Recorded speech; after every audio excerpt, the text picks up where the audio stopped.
11th 12th சென்னையில படிக்கும் போது தான் மனோஜ்குமார் லவ் பண்ணேன். மனோஜ்குமாரை லவ் பண்ணிட்டு 9 வருஷம், இன்னையோட 9 வருஷம் ஆச்சு. கல்யாணம் பண்ணிக்கிறேன்னு சொல்லி என்ன பிசிக்கலாவும் மணியாவும் யூஸ் பண்ணிக்கிட்டு இன்னைக்கு கல்யாணம் பண்ணிக்க முடியாதுன்னு சொன்னாங்க. நான் கம்ப்ளைண்ட் கொடுத்துருக்கேன். கம்ப்ளைண்ட் கொடுத்து 1 மாசத்துக்கு அப்புறம் தான் எஃப்ஐஆர் போட்டாங்க. அதுவும் தப்பான செக்ஷன்ஸ் போட்டாங்க. அது சரி பண்றதுக்கே எனக்கு 10-15 நாள் ஆச்சு.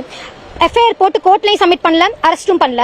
எஸ்பி சாரே வந்து அவங்களை அரெஸ்ட் பண்ணக்கூடாதுன்னு சொல்லி எங்களுக்கு ஆர்டர், எங்களால் அரெஸ்ட் பண்ண முடியாதுன்னு போலீஸ் என்கிட்ட சொல்லிச்சு. நான் அதுக்கப்புறம் டிஐஜி ஆஃபீஸ் வரைக்கும் போய் இன்னைக்கு பெயில் அவங்களுக்கு கிராண்ட் பண்ணக்கூடாது சார், எனக்கு ஹெல்ப் பண்ணுங்க, நியாயத்துக்கு உண்மையை சொல்லுங்கன்னு தான் சொன்னேன். ஆனா இன்னைக்கு நேற்று அவனுக்கு பெயில் கிராண்ட் ஆயிருச்சு. அவனுக்கு பெயில் கிராண்ட் ஆயிருக்கிற 69 BNS சொல்லாம தான் பெயில் கிராண்ட் ஆயிருக்கு. 69 BNS வந்து ஒரு நான் பெயிலபிள் அஃபென்ஸ். அதுக்கு எப்படி சார் பெயில் கிராண்ட் ஆயிருக்கும்?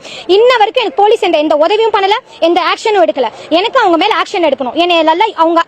அவங்க அம்மா அப்பா வந்து வெட்டி கொன்றுவேன் போலீஸ் ஸ்டேஷன் முன்னாடி என்னை மிரட்டதுக்கு அப்புறம் 1 வீக் அப்புறம் எனக்கு ஆக்சிடென்ட் ஆச்சு. அதுக்கப்புறம் 3 பேர் ஆட்டோல வந்து என்னை வந்து த்ரெட்டன் பண்ணாங்க. த்ரெட்டன் பண்ணியுமே நான் போலீஸ் ஸ்டேஷன் சொல்லியுமே அவங்க ஒரு நல்லா இருக்கியாமா, என்ன சேஃபா இருக்கியாமான்னு கூட போலீஸ் என்கிட்ட கேட்கல. ஆனா ஃபுல் சப்போர்ட்ல அக்யூஸ்ட் வந்து ஃபுல் சப்போர்ட்ல இருக்காங்க. விக்டிம் நான் வந்து இங்க மீடியா கிட்ட வந்து நிக்கிறேன். அவங்க மேல ஆக்ஷன் எடுக்கணும்.